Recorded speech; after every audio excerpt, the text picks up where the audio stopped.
വള്ളുവരായി ഭൂമിയിൽ അവതരിച്ച ശിവനും പാർവതിക്കും അവിടെ ഒരു പുത്രൻ ജനിച്ചു. അതിബുദ്ധിമാനും അമാനുഷികനുമായിരുന്ന കുട്ടിച്ചാത്തൻ. കുട്ടികളില്ലാതിരുന്ന കാളക്കാട്ട് നമ്പൂതിരി സ്വന്തം മകനെപ്പോലെ ചാത്തനെ വളർത്തി.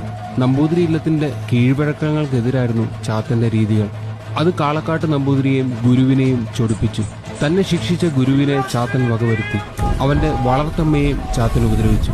ഇതിൽ ശുഭിതനായ കാളക്കാട്ട് നമ്പൂതിരി ചാത്തനെ വകവരുത്തുവാൻ തീരുമാനിച്ചു.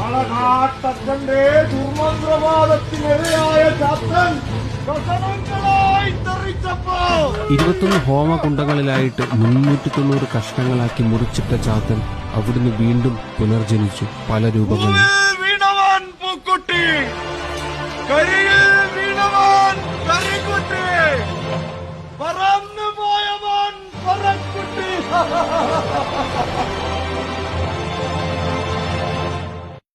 വള്ളുവരായി